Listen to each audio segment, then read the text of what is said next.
So, good afternoon, everyone. I'm just going to get my head in the right place and get the glare off this lot. Won't help, I know.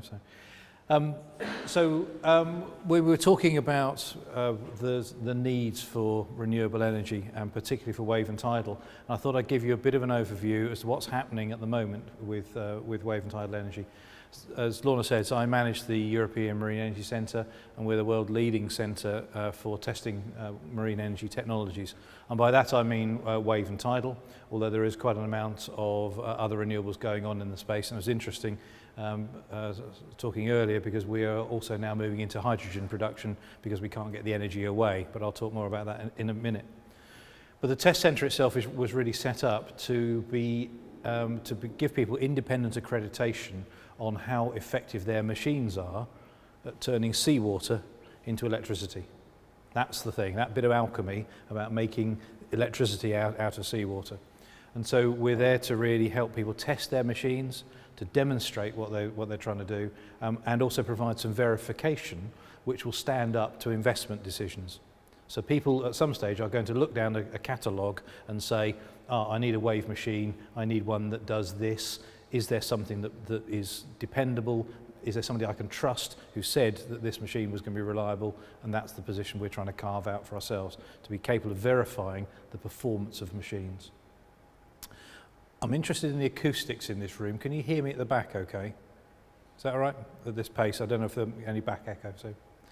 So what have we actually got up in Orkney? I'll show you where Orkney is in a minute if you're not sure. But what we've actually got up on the site, we've got two sites, a wave site and a tidal test site.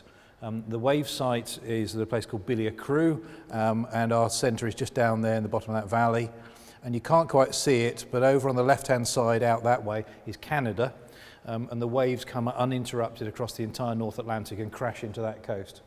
So if we don't take the energy out, all it ends up is noise and splash. So we're standing in the way of getting some big waves, and I'll talk about those in a minute. And on the tidal site, this is the Isle of Edy, population about 125 people. This is the Muckle Green Holm, and this is our test centre in this gap between the two. I'll talk more about that in a minute. But for context, to give you a feel for the loads that we're talking about, at this site we measured waves last year 19 metres high. Quick calculation in this room, that's about the length of this room high. Okay?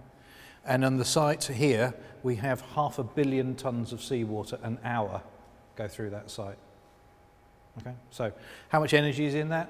I'm not sure. Make me a pump that will do 500 million tonnes of water an hour. I think we're looking at a big pump.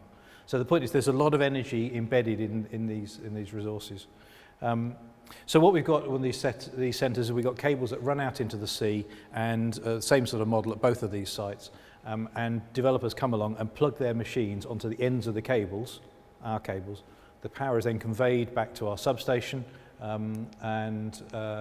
the substation is then connected into the grid that's on Orkney, and the grid in Orkney is the most northerly point on the national grid. So the electricity we're generating flows into the national grid, but only a little bit at the moment because we're not making as much progress as we like. So we've got switchgear that measures the performance of these machines, and we've got measurement systems at sea that are measuring how big the waves are and how big the tides are, how strong the tides are. And that's a turbulence measurement on the tidal site, showing the way that the turbulence penetrates down through the water column. You see these the yellow bits going down. So we're seeing a very non-homogeneous fluid that we're working with. So having got these assets, all this stuff set up, and as Lorna said, we started in 2003, I've been there since 2005, and we've built these two sites in that time. We've had a number of people come along with their devices and try them out. I'll talk more about these in a minute. These two are tidal, that's a wave machine, Polaris, tide, wave, tide, wave, tide, wave, tide. So there's a huge variety of stuff that's gone on. In addition to this, we've also been working on some scale test sites that we have set up, because the point is that to go from a bright idea in a tank and then take it out and build something and put it in the sea is a huge step. So for example, this is a spin out from Edinburgh University, and they built that in a tank. They then built it in, they took it to Nantes and tested it, I think it was Nantes, and then this one is 180 metres in length, right? Weighs 1,500 tonnes. That's quite a big ask to build on your first time out. So we then decided to build some scale test sites, which is what Brunel are going to be using shortly. And these test sites were there to try and simplify all the activities that developers go through. And if I just briefly talk to these, we've put mooring blocks on the bottom, which are, I can't remember the numbers there, 180, 200 tons of concrete, dense concrete, so they've got magnetite in the aggregate, concrete blocks in a tray, which allows moorings to be attached to them easily, so you don't need to put anchors in. We've got 5 of them, and 3 of them are used by this test support buoy, which is a structure which sits on the top, which contains a fuel cell, power electronics, comms gear, all the rest of it. So we can send or receive power from a device. This is just a notional device in 3 positions, either on the bottom, mid-water, or on the surface. And we can then take power back to the buoy, measure it, and then we dissipate it on this occasion. We can measure the sea state, and then there's also a fuel cell to black start, telemetry of various things on the machine. And this lot then communicates back to our data center, so we can help developers put small scale machines in the water, but not at the scale we have to be 180 meters in length. And that was the next stage we've been working on. Interestingly, we found that since we've got this space, people have been using it as a rehearsal space for going out and doing the main work. So sometimes they want to come in and try operations on this site a few times and then going out into the big ocean to try it for real. So it gives you a chance to get used to working with boats. If you've not worked with boats, you won't be used to all the protocols on it, safe systems and all the rest of it. So we've got both the full-scale sites and the scale sites. Geography lesson, Orkney. Why is Orkney? And indeed, in some people, where is Orkney? So it's up there. So I live about here, it's in the middle of Orkney. There's about 20,000 people on Orkney in total. We're 740 miles away from where I was born, which is in Bournemouth, so kind of way up. And so we're the most northerly point on the national grid. The site itself, we chose Orkney for a number of reasons, but principally it's because we've got very strong waves and tides, as I was pointing out earlier. We've got close access to sheltered water. In the middle of Orkney is it's an archipelago. In the middle of it is an area of water called Scapa Flow, which was the home for the British Navy in the First and Second Wars. So it's a huge enclosed piece of water in which you can assemble equipment that's needed.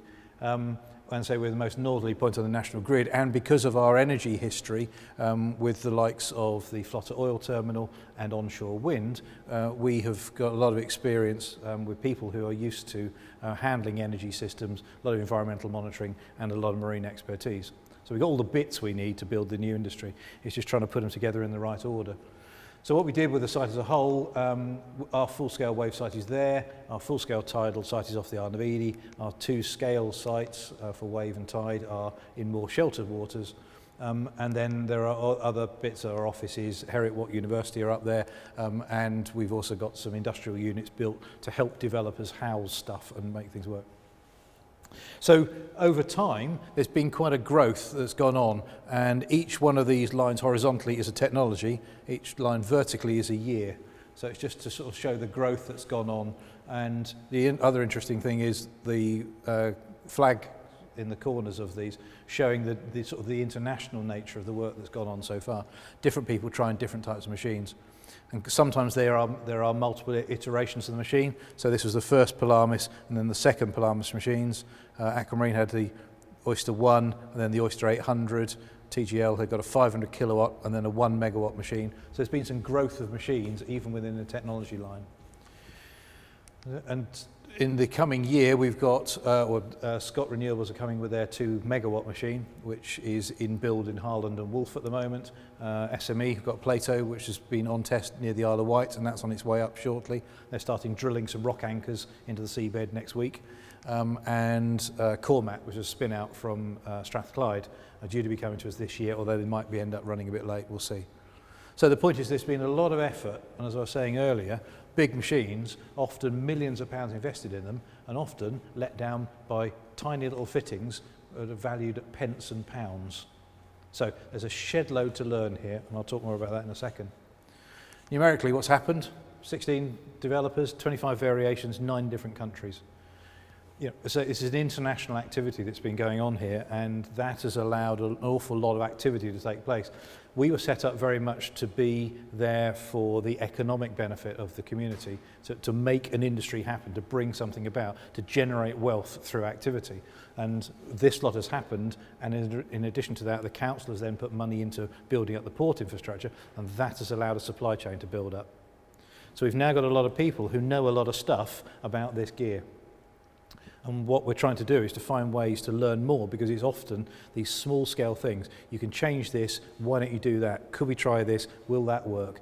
And trying to iterate around the work that's been done so far is critically important, and that's why I want to talk to people about that. You will have better ideas about how to do what people have been struggling with. That's the point. We don't know how to do this yet. So the journey that we're on, the questions about what are we actually trying to achieve, and some of the bits about the real learning. I want to talk more about some of these things now, because there are several stages that people really don't seem to get, because when we're working out in the real sea, there is something very dramatic happens. Every time you get off a boat, you're smarter than when you got on it in the morning. You've learnt stuff. I promise you that. It happens. People go out there and they find things out. Sometimes things they don't want to find out, and sometimes they wish they really hadn't. But you will come back with more learning. So getting out into the water is absolutely critical, in my opinion. I spent 20 years as a scuba diver. That was my thing. I was a civil engineer by training, but scuba diving was my thing. And every time I went out to sea, I knew I was going to learn something. And with this new industry, we have to recognise that we don't know it all. But you have to learn your lessons in a particular order when you're working with these technologies. Can you install this stuff? You've got a great idea, but how do you get it in the water? How do you physically get this thing off the quayside, or how do you assemble it in the water? What are you going to do? People often miss this. Once you've installed it, how is it going to survive? Is it going to survive at all? Because some of them don't. Is it going to be reliable? Are you going to have a machine that does exactly what you hope it's going to do? And once it's been installed and survived and reliable, can you actually maintain the thing? And is it actually operable? Can you get in there, do what you need to do? Now, these seem blindingly simple questions, but in fact, a number of people have fallen down because they've had one of these pieces missing. Which is quite madness. But only when you've answered all these questions and you've learnt all you can do you know whether you've got a cost-effective solution. Because if one of these is going to cost you an absolute fortune, the cost effectiveness goes out of the window. So learning your way through all this stuff is absolutely important. And I'll talk a bit more about some of the lessons that people have learnt, and some of the changes that have gone on. And I'm not trying to point fingers in any of this stuff. I'm just sharing with you some of the things that have come up. So aquamarine power. I've put two machines in the sea, the Oyster 1 and the Oyster 800. Now the Oyster 1, this is the machine here, and it's folded flat. It's like a big laptop, folded flat. And then they bolt it to the seabed, put air into the flap. It comes up into the water column, and as the waves come, it gets pushed down and goes back. And it oscillates. And there's a pump in here, and this is it on the surface, the top of it, just breaking surface, being moved by the waves. So they wanted to install this, and the first time they did it, they used a sheer leg barge, and you'll notice how calm this is here.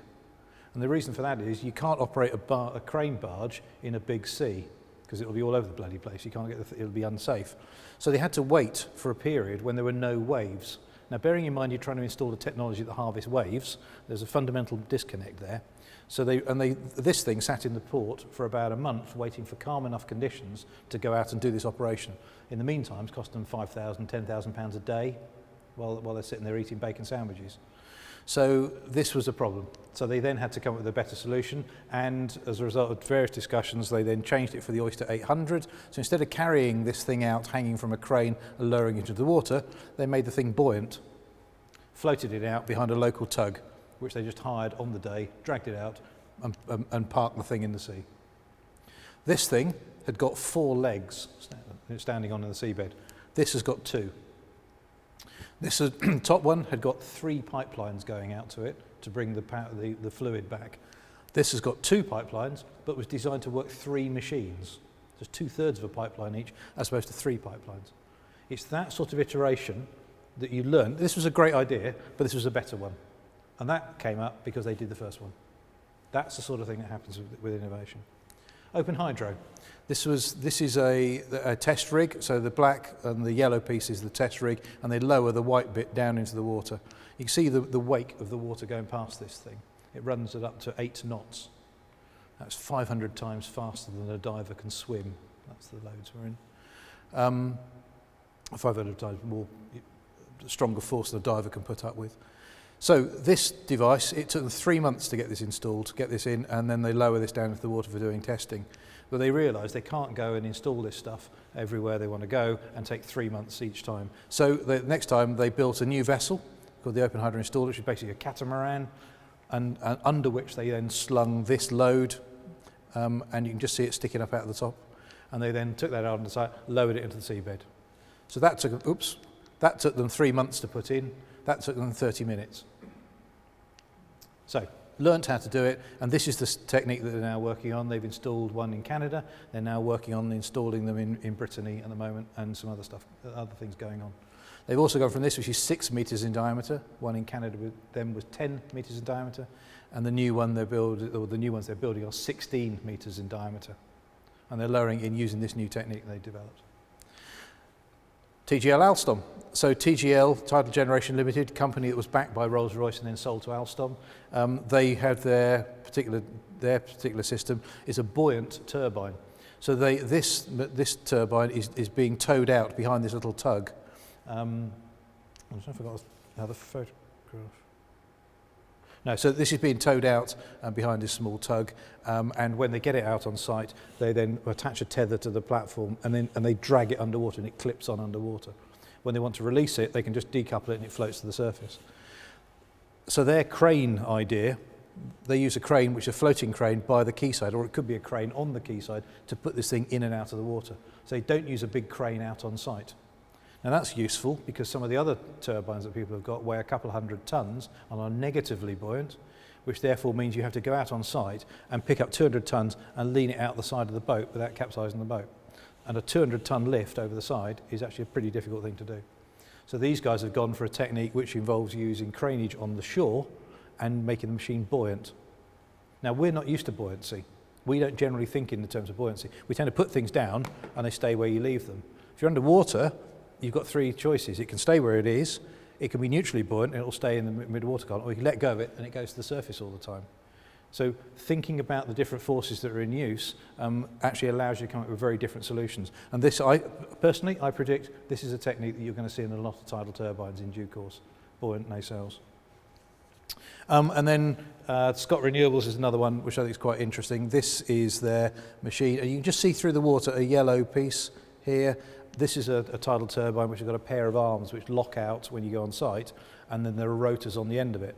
But their clever approach is that they can bring the turbines back up and they can tow it into small ports where you can do maintenance. And the whole installation is done with this multicat, which is about a £3 million JCB of the sea, basically. And this machine can tow stuff around. So rather than having a vessel which is going to cost you £100,000 a day, this will cost you about £5,000 a day. So they've got a technique which is working around systems which are based on small-scale kit being installed. This is the machine in build at Harland and Wolff. This was the first one. This is 250 kilowatt, and you can see the rotors folded up against the hull out of the way. Now they once again have gone for a buoyant solution, and this time the rotors are sitting near the surface where the water velocity is higher. And they're now building another version, which is 8 times the power output, but 40% bigger in terms of machine. So a whole bunch of innovations, a whole bunch of ideas, people are trying different things, and these guys are still being let down by poor paint finishes, corrosion, unexpected metallic interactions, a whole lot of stuff going on. But people ask where the industry is. Why, if you've been at this for 10 years, why are we still at these very early stages? And in fact, how early a stage are we in? Well, we'd like to draw a parallel, because if we draw a parallel between aviation, we are about where the Wright brothers were. We've just got these machines working. We've just done that thing of proving the equivalent of heavier than air flight is possible, but we're nowhere near Airbus. And we need to recognise that there's a huge amount of development to get from one to the other. But we also shouldn't forget that this was the miracle of the modern age. When the Wright brothers got into the air, that was the first time it had been done, and 200 people have been killed trying to do that before they got into the air. That had been a major endeavour. And we look back at it now and think, oh, that's a bit quaint. You're lying down on the wing with a cloth cap on. But that was absolutely a state of the art. And we shouldn't underestimate how little we know. There was a comment made by Kennedy in one of his early speeches about the moon landings when he said something along the lines of, as our knowledge grows, our ignorance unfolds. And there's a piece here about, as we're starting to find our way into places that we never needed to be in, we're finding questions that we need to get answers to. And there are a range of these questions all the way through the piece. So, just quickly to explain what is going on though, conscious of time, we are getting to a point where there are some commercial applications starting to happen. So these two machines, the Atlantis machine and also the one from Andritz Hydro Hammerfest, are in the process of going through an installation process now up in the Pentland Firth. So the cables for these were laid 2 weeks ago, and this will be the first sort of semi-commercial installation that's about to go on. So some people have gone through the lessons that they've learnt on our sites and are getting out into the real world and trying stuff out. And in addition, in France, they're also making a lot of steps in the right direction. I showed you our two machines, and this is the graphic for the Alstom 1.4 megawatt machine going for Ras Blanchard.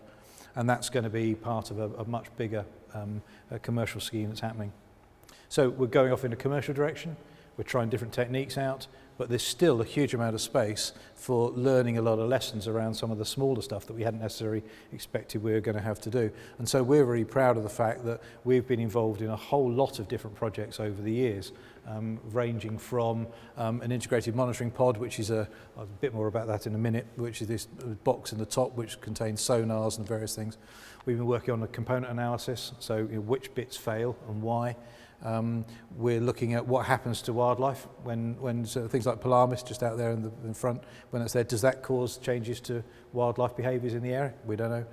We've looked at our subsea cables, how are they behaved after 10 years and on storm beaches with 19-metre waves coming into them. The electrolysis side of things, the hydrogen, we're working on that now. We've done a project trying different systems for installing, or we've been working with people to come up with different systems for installing tidal turbines, a much cheaper way of making it work. And we are involved in marine energy standards and also coordinating a global initiative of other test centres all around the world, trying to find ways to learn these lessons once and share them rather than learn them 5 times and get together one day and go, yeah, we made that mistake as well. So we're trying to learn and to share this stuff before it becomes a problem. We've also been involved in other stuff, so there are a number of projects done, including the REDAP project, which was looking at the pod, acoustic surveys, flowback was a Doppler unit placed on the seabed with a big battery pack for an extended period, working out whether we can integrate fisheries with marine renewables. In other words, if you're going to have an area that's going to harvesting electrons, can you stop harvesting fish, or can you get away and find a way in which you can better harvest crustacea out of the water? Marinette, we were involved in that with a number of research partners. The energy bag from I've just gone past Equimar, but that was just a collaborative project. And then the energy bag in Nottingham University, which is an underwater energy storage system using high pressure air in a balloon, and then we're going to be doing the work very shortly. We're looking forward to with Brunel. Our pod, just briefly talk about that because that's been one of the things that we've been hoping is going to be most useful right at the moment. It's an integrated monitoring pod with an active sonar, which is looking at one of the tidal turbine bases at the moment. And we're monitoring conditions through the water column, we're monitoring sound, temperature, conductivity, you name it. And this is a piece of kit which we designed ourselves and have had in the water on 2 occasions now. And this is it landing on the seabed, getting in the right position. And the thing we had to do with that is the sonar had to be, I think it's within 2 degrees of his targeted angle. So trying to get things down on a rocky seabed, you can see here, so that it'll sit within 2 degrees was no mean feat. And we're now getting the data back from it, or we were until we just had a failure on it, I think, last week. So we're just about to pull it back out of the water again and find out what's gone on with that. So we're trying particular piece of high tech out to try and answer a number of questions. The reason this was set up was answering a simple, very non-materials based question. And that is, how do seals behave when they come near tidal turbines? And the answer is, nobody knows. Because normally we monitor seals on the surface. You see one pop up over there, and then it pops up over there. Was that the same seal? It will look the same to me, I don't know. But it may or may not have been the same seal. And did it travel in a straight line past the turbine? Did it zigzag around it? Did it go through it? Did it stand back and was scared by it? What the hell happened? We don't know. And it's these fundamentals that we need to unpack, because that's going to have a big effect on whether this technology is going to be acceptable. So that's what drove the need for the sonars. And we're also putting other instrumentation on it, and when it's lifted very shortly, there are some other payloads going to be attached to this and put back in the sea, where we're going to do some other instrumentation. But the thing is, this is attached to fibre. It's powered from the shore, so we haven't got energy budgets. We've got shed loads of data, bandwidth. So doing stuff, you've got stuff to do in the sea, there's space to do it. So really, just to finish up, the challenges that we do face are often small scale and absolutely dispersed. I was in a meeting today with Department of Energy and Climate Change, talking about some of the challenges that we do face, and pointing out that I can remember being in a meeting with the Marine Coast Guard Agency and the Hydrographic Department, who mark things on charts, where we were arguing about how to actually mark tidal turbines on charts and what colour should they be painted. You know, we're going into some real fundamentals with some real basic, and through to trying to predict the movement of seals in water that's moving at 8 knots. Huge range. The whole thing is wide open. But the challenge is really, I would break it into 4 chunks. It's about proving the technology. You've got a great idea. Is it a great idea? Let's go find out. So that's one part. Does this technology work? Does it work long enough? Is it cost effective? Can you make all that work? Getting the money together for it is not going to be easy, particularly in the present financial climate that we seem to be talking ourselves into, where we think we don't have much money around. To be honest, I don't think we could afford not to do this. The Carbon Trust did some work that showed that 20% of the UK's electricity could come from marine renewables. Now, 20% is about what nuclear is doing today. And the point is, we have sovereignty over this. There are jobs involved in this. This is, as I'm seeing it, a new industry we could absolutely make work, and we could make work for the UK. So I think we've got to find the money, because the money we need to make this work is buttons compared with what we're spending on some other things. Grid constraints are a problem. We've chosen a site which is up in Orkney, because that's where the resources are, but unsurprisingly, nobody's laid big grid cables to places full of waves and tides, because there aren't any people living there. So grid is going to be a problem. We're going to have to find ways round trying to reconfigure the grid. This was the cable ship Sovereign we chartered to lay some of our new cables. That was a scary day, signing the cheque for that. And finally, it's getting the skills and infrastructure right. So finding ways in which we can teach people the skills that are needed to go and do this job safely. So we don't quite know what job we're going to do yet, so it's difficult to train them, but in a minute we're going to work out what we're doing, and then we've got to have the people capable of going to do it. So getting the skills and then the infrastructure to go and support all this is really key to making it work. So the final question really is it actually worth it?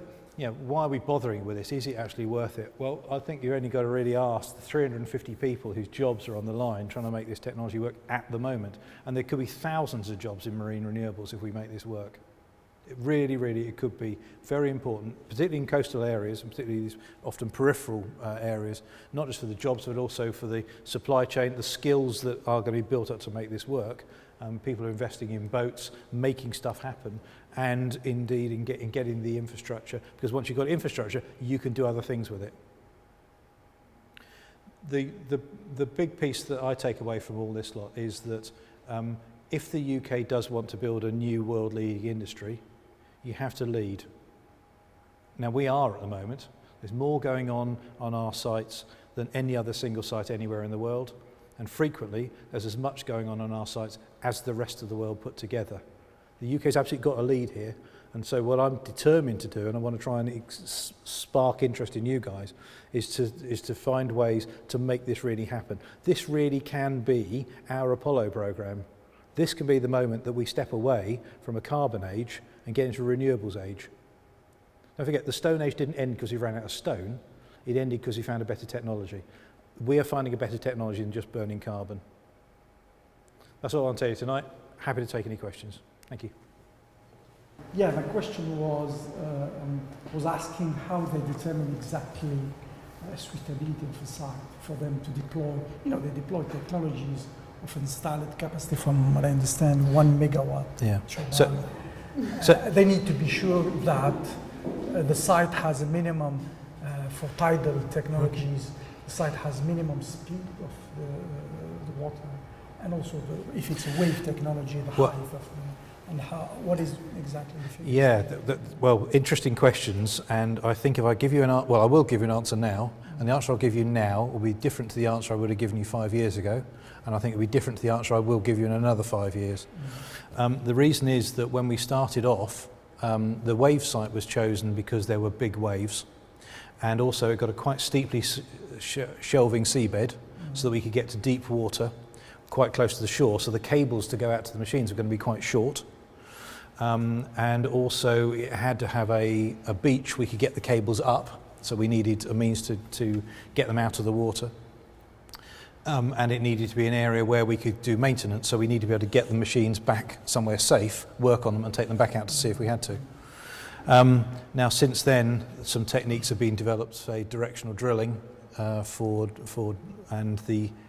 which allows you to drill cables from the land out to sea. So the beach isn't important anymore. You can come off a cliff, drill out underneath and get out to sea. We've discovered that the machines seem to work better in deeper water than we've got. So we want deeper water still than we have. So we've got 50-ish meters. So 80 to 90 meters would be good, but not too deep.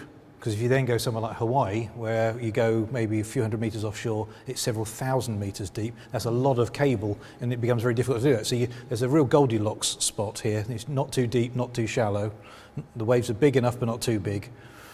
And on the tidal side, we've looked for places which are very strong tides.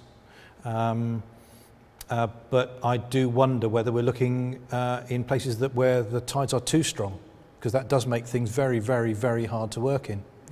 And if I draw a parallel with what happened with wind, the first grid-connected wind turbine was also in Orkney in 1939, something like that, a place called Costa Head, and it blew to bits because of it was too exposed, and it was on a headland, and there was too much turbulence on the headland. Now, quite often, where people are looking for good wind farm sites, they're looking for clean air rather than fast air. So it may well be turbulence is the limiting factor, rather than it being purely the speed. But for tidal, you don't have that problem. Tide? Oh yeah. For a period of 6 hours. Oh, tide's huge. 12 hours, you still have a lot of turbulence. Really turbulent. We're getting turbulence figures 16 to 18% turbulence. So really high and killing turbulence. So some of the loads that we're seeing on some of these machines are unbelievably high. The machine, it's not the Atlantis machine that was the blue bladed one I showed before. The bending moment on the rotor blades in an 8-knot tide is something like 1 ton kilometre. So that's like picking up a 1 ton car on the end of a beam 1 kilometre long just by picking it up at one end. That's the bending moment that the material is having to deal with. And as the rotor turns, it's going through water at different speeds. So there's a cyclic action, and every 6 hours the tide turns and goes the other way, so all the load paths are reversed. So these are big technical challenges, particularly materials challenges. In some pictures, we saw also the turbines that were very close to the seabed. I thought you have to put them always in that 50% column from the surface, because you have 75% of energy there. The 25 of energy is close to the seabed. Yeah. Well, there's a notional seventh power law for the way the power drops off. and it is faster at the surface. But even there we're seeing some changes, because there are some sites, one of our sites we discovered is it follows the 7th power law in one direction. In the opposite direction, the speed is parabolic. In other words, it slows at the surface and it's faster mid-water. The other thing we've also got with these machines is a limit on our capacity. So a wind turbine is a tiny piece of a fluid of almost infinite depth. Whereas what we're doing is we're putting machines in which are often 50%, 60% of the water column depth. So we can't go much bigger, because we will hit the bottom or the blades will come out of the surface. So we are constrained in how far we can go. And I think we will find that if we only confine ourselves just to the top, we'll be missing a lot of energy at the bottom. But whether the different speeds mean that the differential loads on the rotors then become a problem, I don't know. We may find that we will only be able to work in one place because there's less turbulence or there's less differential loads. It means the seabed topology is very important for you. Yeah. And I'm sure we'll find out factors about the seabed which we don't currently think are as a problem, which is what I was saying. 5 years from now, I'll probably give you a different answer. And for waves, what is the period of monitoring the height of the wave? How long would we monitor them for? Yeah. That's an interesting question, because with tides, as long as you've monitored them for sort of 3 months or something, exactly. you've got all the harmonics, Absolutely. you know what's going on up to a point.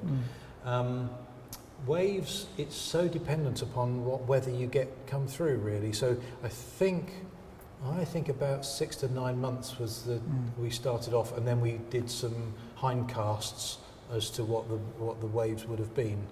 I thought you do like 1 year period, because waves are wind effects. Yeah, you could be right, but I'm not honestly sure. I can't remember. We've been monitoring them continuously for 10 years, and we're just about to do some work which is looking at some of the variability during that period, because there's obviously been some weather changes as well in there.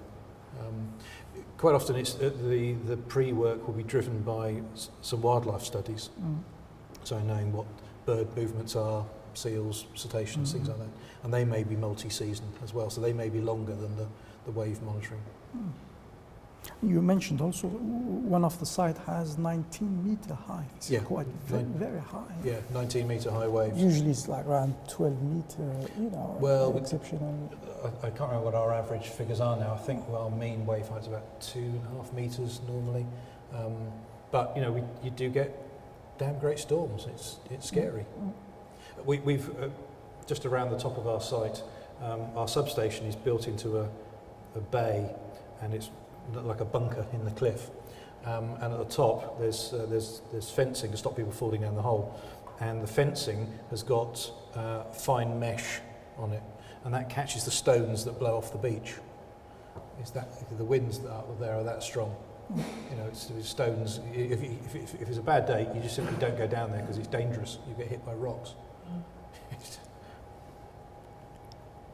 It's fun, this game. What is typically the diameter of like the deep gen 1 megawatt? What is typically the diameter of the blades? Diameter of the machines? I think they're about 12 to 14 metres diameter. Oh, that's really small. That sort of order, I would say. But they're quite interesting, the different approaches that are being taken. So I'm just looking at the slide behind me. There's one, the turbine that's in the middle of that shot is the one from Voith WaveGen. And they took a different approach because often these machines have got they look the same, but they've got some very different characteristics. So some of the one I showed you earlier, which have got the red blades, those are carbon fibre. And so those are quite fine and very aerodynamically efficient. The Voith one, they're cast steel. Each of those blades is 8 tons.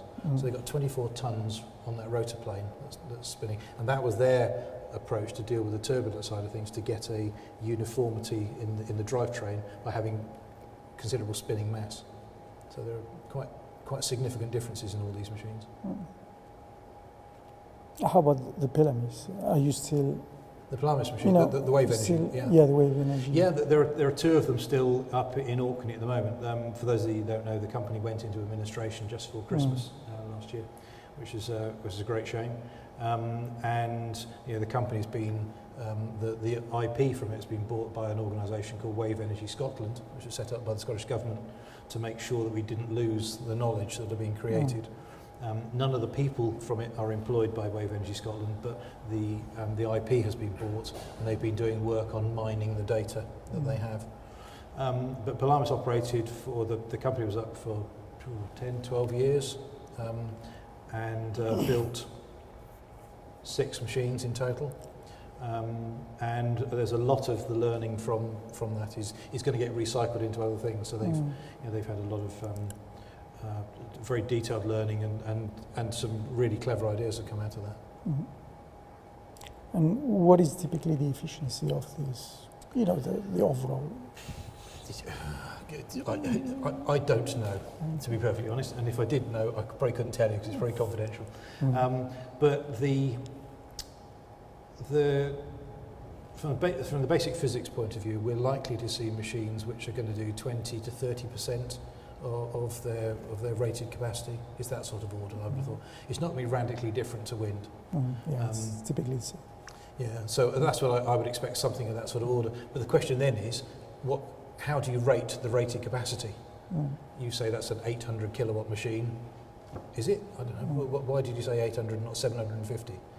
So there's quite a lot of work to be done to say that machine is capable of doing X and that machine is capable of doing Y. But do you think we will see a radical change in the design of the blades because we are dealing with a different fluid? I personally, I expect we'll end up with squatter and stumpier blades than we've done with wind. And I think it's going to be a fatigue is going to be the issue. So I think at the moment there's quite an attempt to try and find sites which don't have as much turbulence in them, and they're trying to place the machines exactly in the best spot. But the problem is we're talking about putting farms of maybe 50, 100, 200 machines in the sea, and by definition doing that will change the patterns of the water in the sea. So there is a risk that you'll put one in and suddenly will change it for everything else. So I think we're going to have to end up with machines which have got a degree of tolerance of turbulence, and that to my mind is getting quite sort of stocky and solid. I think they're going to be more Victorian looking than space age personally. Maybe that's just me. Maybe I'm just getting old. And how about pumped hydro? I mean, for wave.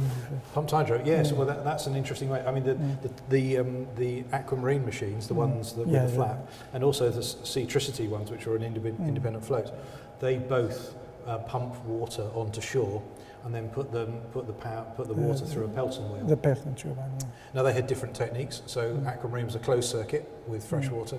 The Seatricity machine is an open circuit, so it ingests seawater and sends it back. So there's only one pipeline, but then you've got the corrosion and the biofouling issues. But both of those were working on having to smooth the pressure, and that's quite a difficult job because you've got an oscillating sinusoidal power output basically, and trying to smooth that into a uniform power output is difficult. So whether one does actually take them and use the water, pump it up to a hill into a reservoir and then drain it out as just a salty version of hydro, so you have better control. Maybe that's a way to do it. And also high efficiency, 90% efficiency. Well, that bit is. That bit, but of course, not that part. So there are different efficiencies there. And the other thing is that we shouldn't always just think that we want to harvest energy as electricity. So pressure for desalination would be a big opportunity. There's big opportunities in Chile for mining, for moving minerals out of the Andes back down to the shore, where they just move it down a slurry and they pump water from the Pacific Ocean up to the top of the hill, mix it with what they've dug out of the Andes, and it comes down as a slurry down the pipeline, and they separate it out down at the bottom. And that's done with petrol and diesel and electric pumps. So it may well be that it's pumping water straight as water to move something could be a useful energy vector. What is typically the rated capacity minimum you need for to have a profitable? Well, nobody's making any money at the moment, so profitable is an interesting idea that we want to get to. So Somebody once said, if you want to be a millionaire in marine renewables, the best way is to start as a billionaire. But at the moment, the UK has started very much from a position where we're trying to supplant grid electricity. And the ridiculous thing is that grid electricity is cheap. 10, 11 pence a kilowatt hour, ridiculous. Whereas if you can find another energy need that's non-electric, that's better still, or a different type of electricity. So, for example, going back to Chile again, there are 5,000 communities in Chile which are reliant upon diesel generators, and they're paying 50 pence a kilowatt hour. So if you can supplant, if you can get into there, you might not be putting in megawatt scale machines, you might be putting 100 kilowatts. But if it makes your diesel last longer, 100 kilowatts is worth having. So I think there isn't really a standard size. I did say about the limitations in the water depth, so I don't think we'll see machines much bigger than 2 or 3 megawatts generally in the sorts of sites we're looking at the moment. But there are plans. Stephen Salter's got some interesting ones, which are some vertical axis machines, which are huge, because Stephen's not generally scared by scale, and they're talking about many megawatts, but just epic pieces of machinery, which may happen one day, maybe. So the two questions were, where are the main areas where development could take place, and what are the things that need to be tackled? And the second question was about, is one of those development areas materials? So answering the second one first, the answer is yes. I'm quite sure materials will be, there will be major developments needed. We are seeing simple technical failures at the moment, which are welds failing, incorrect specification materials which are claiming to be one specification and are corroding very quickly. I was saying earlier that I have a shackle on my desk at work, which is a 316 grade stainless shackle about that diameter. The steel in it is about the diameter of my thumb. It was in the water for 3 days, less than a year, and when we took it out, the hoop was fine, the bottom piece had just gone. It was down to 10-15% of its original, and it had just hollowed out. And it was just like putty inside. So there are some basic materials things that we're not getting right at the moment. So I'm absolutely sure there will be. We will decide what are the materials that we need, and we need to try different types of materials in different combinations to find out what works best. And that's going to be different in different places around the world, because different people have got different biology, different salinity, different sunlight, different water densities, different turbidity, so the amount of sunlight getting through. All of these things are going to have an effect on the biological interactions with materials. So yeah, I'm absolutely sure there is stuff to be found out yet, and we will end up building things out of different things in due course. At the moment, we're basically building with steel and what we've got to hand. I'm quite sure we will end up doing pultrusion, we'll end up with composite materials, we'll end up with concrete. There's a whole bunch of stuff we're going to do out there. I'm absolutely sure. And the other piece in terms of the question about what are the major areas to develop, and the answer is yes, all of the above. There are so many things that we need to tackle with this. It is honestly huge. And if I go back to my analogy about the aircraft, we think of aviation as just about flying, but the marine renewables industry will be like the aviation industry. It'll be all of the pieces that are needed. So it'll be baggage handling, runway surfacing, lights, seatbelt design, uniforms in the cabin. There's a whole industry to build here, a whole industry. Now we've got some of the pieces of the jigsaw, but some of them have yet to be, we've yet to work out that they fit together, or actually they should be the other way around, they fit together. Where do I think the main things are going to be? I think energy storage is going to become really important for these machines in due course, because at the moment, all the places where there are the resources, the waves and the tides, are in places where there isn't a grid. Because nobody lived there, so nobody put a cable down the beach. So we're going to have to build grid. How big are we going to build that grid? Now, given the sinusoidal output, the rectified sinusoidal output of tides, and the fact there's a decay between spring and neap tides, there's a great variety in the power output. So do we want to build cables that just do the peak energy demand or the peak energy supply? That'd be really inefficient, really inefficient. So I'm sure there's going to be something that's going to smooth the power. Now, whether that's going to be onshore or whether it's going to be done on the machine, I don't know. I suspect it'll be on the machine one day, but in the short term, I think it'll be on the shore. So storage into tide or into tidal cycle, I think will be one piece. I think we're going to see improvements in underwater robotics. So at the moment, the remote operated vehicles we're putting into the water to go and work on these machines have got all the aerodynamic capabilities of a B&Q warehouse. You know, they are just a box with arms on, and so try and drag this thing through the water is just it's a nightmare. It's great because generally they work in still water, but the problem we've got with tides is the water speed is going to pick up and pick up and pick up and pick up. And we've had somebody lose a £2.5 million ROV. They couldn't get out of the water, the tide was picking up, and they couldn't get away. Another one, they got it underwater, they couldn't get it back up, and they just clung on to the structure and held on for 6 hours until the tide stopped, and then they got it back up again. We've got photographs of an ROV weighing 5 tons being lowered over the side of the boat and touching the water and going out like that on just streaming on the end of its tether while everyone's running around panicking. You know, so I think ROVs are going to need to be much more streamlined for working in very strong tides. And I think we're going to see a lot of robotic activity going on because most of the problems that we face are on the air-water interface. Storms happen up here, they don't happen down here. So if you can get down and work down there permanently, then you keep out of all the weather. So I think we're going to see machines which are going to work their way, get to position and drill and do what they've got to do and just hang on for the 6 hours of the tide and then release and go to the next place, hang on for the next 6 hours. And I think we're going to see a lot of underwater robotics come in. I think that's going to make a big difference. And the other thing is just reliability. Because these machines have generally been built by people in white coats making one, you know, which is great. But we've got to get to a stage where this is an industry, where we're putting these things out at sea and they are going to have to work for years. And you think what we do with ships at the moment, we send them out to sea, but there are people on them climbing around, oiling things and painting stuff and knocking rust off. Now, we're not going to be able to do that. These things are going to be out there for years and years and years untouched. And so we're going to have to produce technologies which are between aircraft and spacecraft. Now, aircraft, you fly them for, I don't know, a few hundred hours, and you land them and you take them to bits and have a look and check for fatigue and things. So we have to be more reliable than that because we can't be every 500 hours. We've got to be every 2-3 years we're going back to this stuff. And spacecraft, on the other hand, is fire and forget.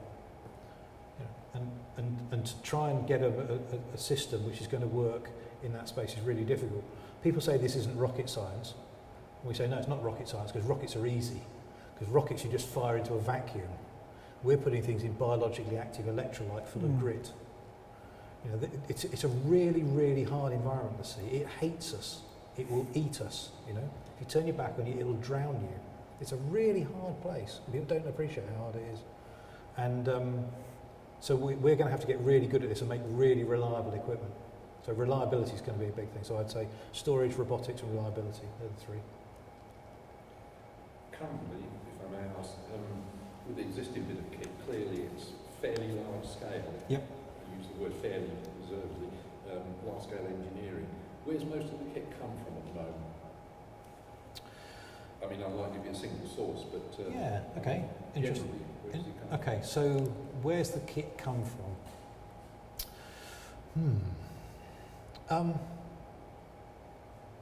It's an interesting question. I'm just trying to break it down, really. So, we've worked with people from 9 different countries, and they've all tackled things in very different ways. So, Open Hydro, Irish company, now owned by the French, and I know their magnets are Chinese, but they've actually building all their glass fibre work in their factory in Ireland. Andritz is Austrian, so they all their gearbox and everything came from there. I'm not sure where their blades came from. Several of the blades there's a small enclave around Bristol making a lot of blades for tidal machines, so they made the marine current turbines machines, blades, and I think they did the TGL blades, and they might have done the Andritz ones, I can't swear to that. The gearbox of the Andritz machine is David Brown. ABB have got a lot of the electronics, power electronics in several of the machines. Parker's did a lot of the hydraulics in Palamis. A lot of the steel fabrication has been done in Scotland, so a lot of some of the rigs has been retasked and stuff around Invergordon. So I think they built the second aquamarine machine and the foundation for the Andritz, for the Andritz turbine base. So pretty much all over the place, I'd say. Because it strikes me there's a potential, if ultimately it becomes a significant source of energy, there's a good industry to be developed here. Yeah. That would be nice if it was relatively local, even if it is Orkneys. Yeah, well, it's Orkney's local for me. So it would be good if we could build up a good supply chain of the build of these. I have to say I am slightly a bit more sceptical that we will, because I don't think the history of British industrial policy particularly bodes well for us. Our myopia will let us down. But I think there's one really key bit with this, and that is that we absolutely know these machines are going to get deployed in the waters around the UK. So it makes absolute sense that they're deployed using assets from the UK. And if we can do this first, that then gives us a product to sell overseas, because we're the ones who've done this. Just like they do in Aberdeen. Deep water oil is all over the world, is full of Aberdonians. Why? Because we've done deep oil in the North Sea. So there's definitely a piece that we could carve out if we wanted to. And that will require the development of specialist tooling, which once again Aberdeen is really good at, and making the stuff that helps these people do their job. So there's a big piece there. The actual manufacture of the machinery, I think we're going to see that's going to split into two parts. There's going to be the high value, really fine production work, and then there's going to be the big metal bashing stuff. And at the moment we're doing some of the metal bashing, which is not really where the money is, and I would have thought that will very quickly become automated, and ships rocking up from Korea with robot built machines I think will absolutely eat into that market in due course. So I wouldn't spend a lot of time trying to make the fabrication yards, but I might do the final assembly stuff and put in the clever widget in the bottom that works for everything.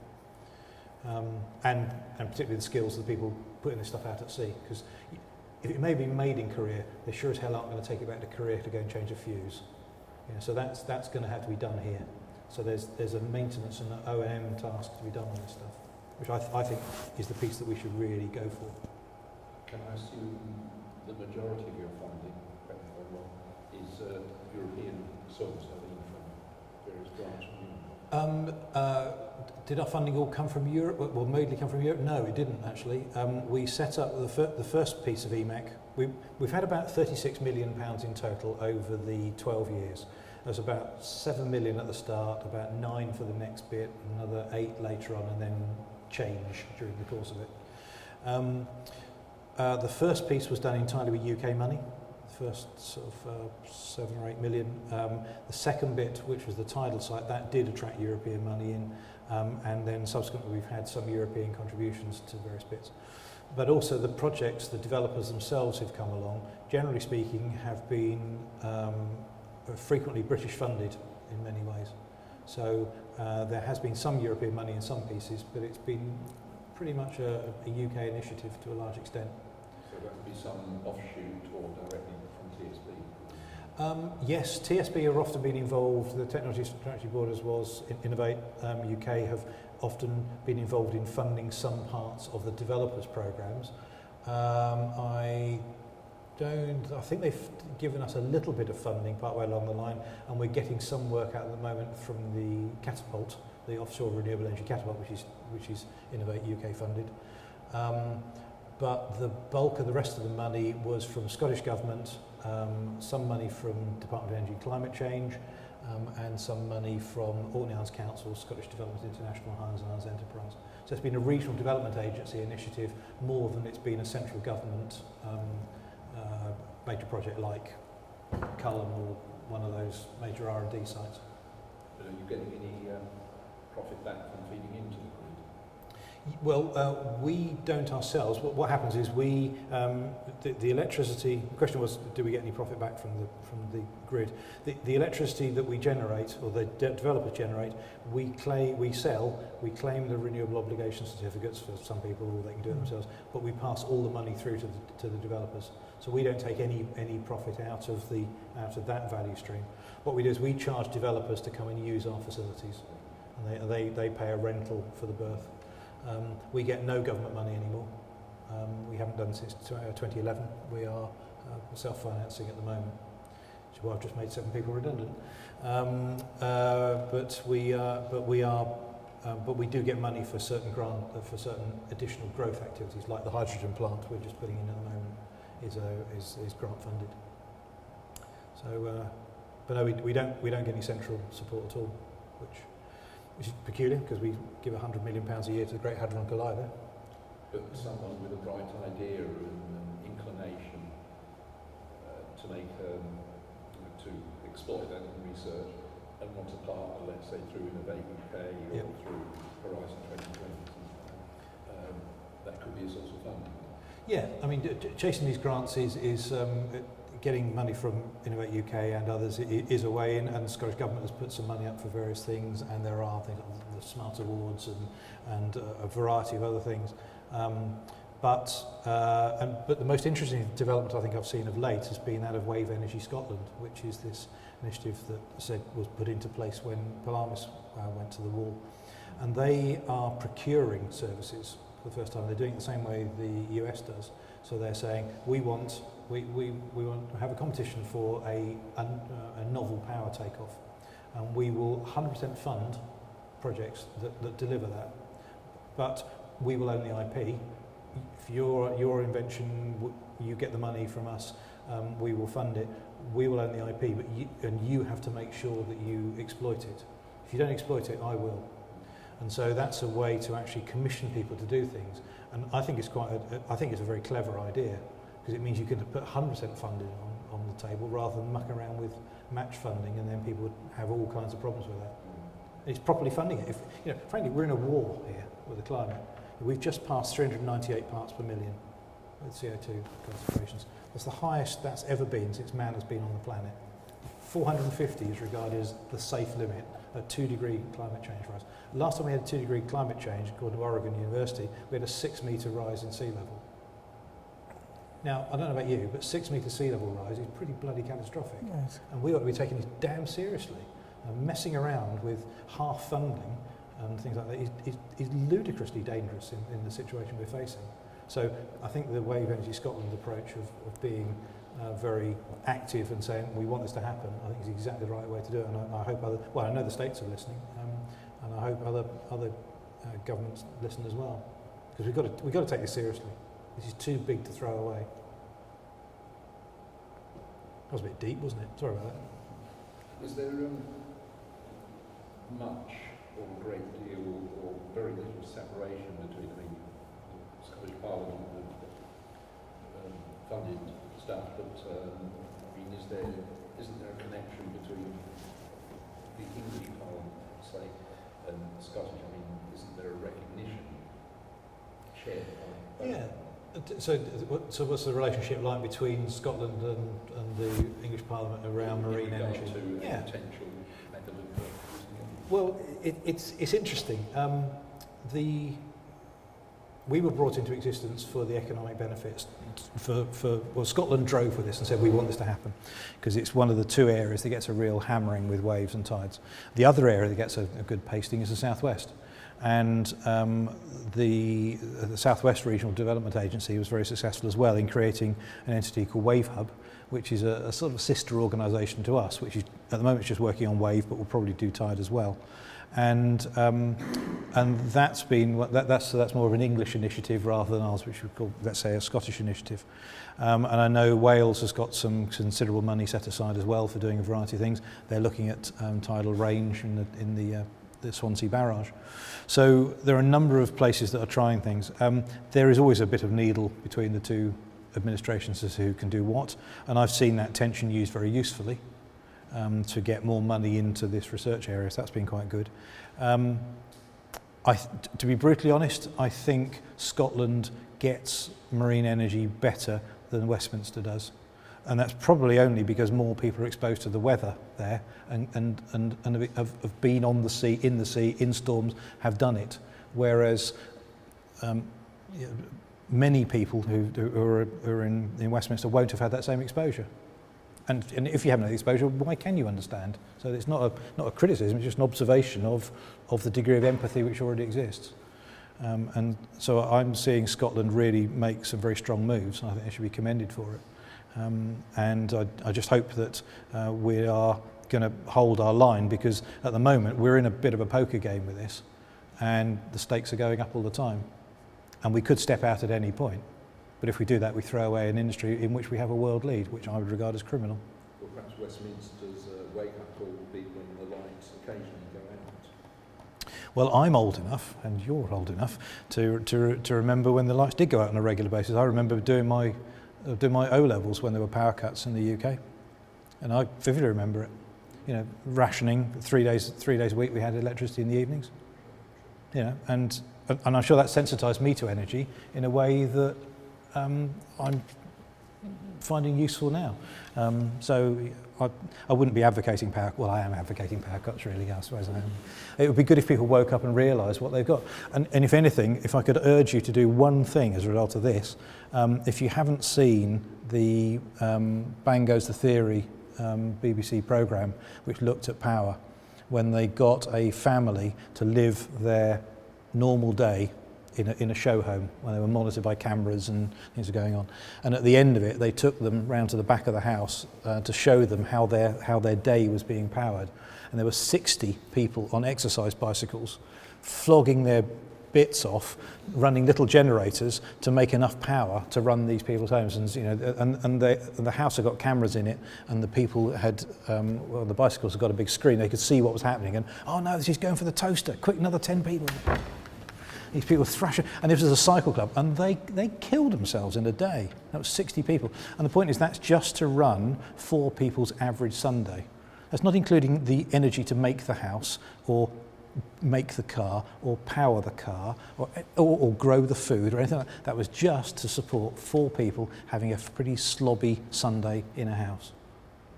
And we have no empathy with the scale of how rich we are with energy. He said, looking around at all the spotlights around on in this building. Well, those of us who use the car battery and wired up every room with a headlight bulb back in the day There you go. would know about that. Yeah. I think it's a really good thing at the Centre for Alternative Technology in Wales, where they do the same sort of thing. You've got an energy budget and a water budget, and you know, and strangely enough, it runs out partway through the week, and then suddenly people start to realise. I'm starting to preach now. Better stop. Sorry, now I'm just wondering, what's your cut-off? Yeah. How are we doing for time? Yes. What's the time now? So. Just gone 7:30. Okay. Well, I probably ought to be thinking about making a move. So I've got to go. 7:45. 8:45. I really had better be thinking about making a move. I've got to be on a train at 9:15 that goes to Scotland. Something, yeah.